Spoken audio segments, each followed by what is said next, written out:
Video ini saya bakal bahas apa itu rights issue, saya akan jelaskan cara mendapatkannya, dan kita akan coba menebus rights issue. Saat rights issue, perusahaan mau menerbitkan saham baru untuk menambah modal.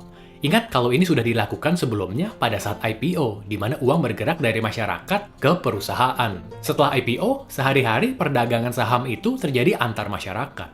Saat rights issue, perusahaan mau cari modal lagi dari masyarakat. Rights itu artinya hak, dan issue itu artinya penerbitan. Jadi rights issue adalah penerbitan suatu hak. Dan memang istilah resminya adalah HMETD atau hak memesan efek terlebih dahulu.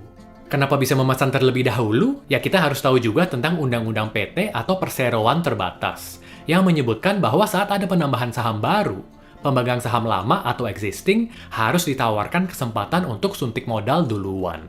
Dan hak atau kesempatan ini pun ada harganya, alias haknya bisa kita jual ke orang lain. Artinya, kita sebagai pemegang saham existing diberi prioritas untuk memutuskan kita mau melakukan apa agar kepemilikan kita tidak terdilusi, yang nanti saya akan bahas lebih dalam. Tapi sebelumnya, yang pasti jadi pertanyaan adalah kenapa harus nerbitin saham baru? Karena nambah modal kan bisa dari ambil utang ke bank, atau bahkan bisa menggunakan keuntungan perusahaan sebagai modal untuk ekspansi. Ini akan balik ke strategi perusahaan. Walau sebetulnya sulit untuk dibandingkan dengan utang bank atau ekspansi menggunakan profit tahunan perusahaan. Karena memang sangat berbeda dari jumlahnya yang jauh lebih besar dan prosesnya yang relatif cepat. Misalnya saat BRI Rights Issue di tahun 2021, jumlahnya 96 triliun.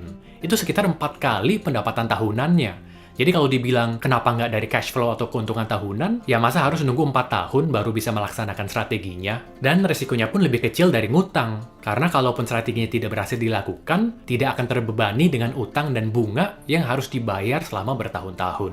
Jadi harusnya perusahaan yang bijak akan menggunakan rights issue untuk pelaksanaan strategi yang lebih urgent dan masif. Misalnya untuk ekspansi besar-besaran agar bisa mengejar atau mendahului kompetitornya.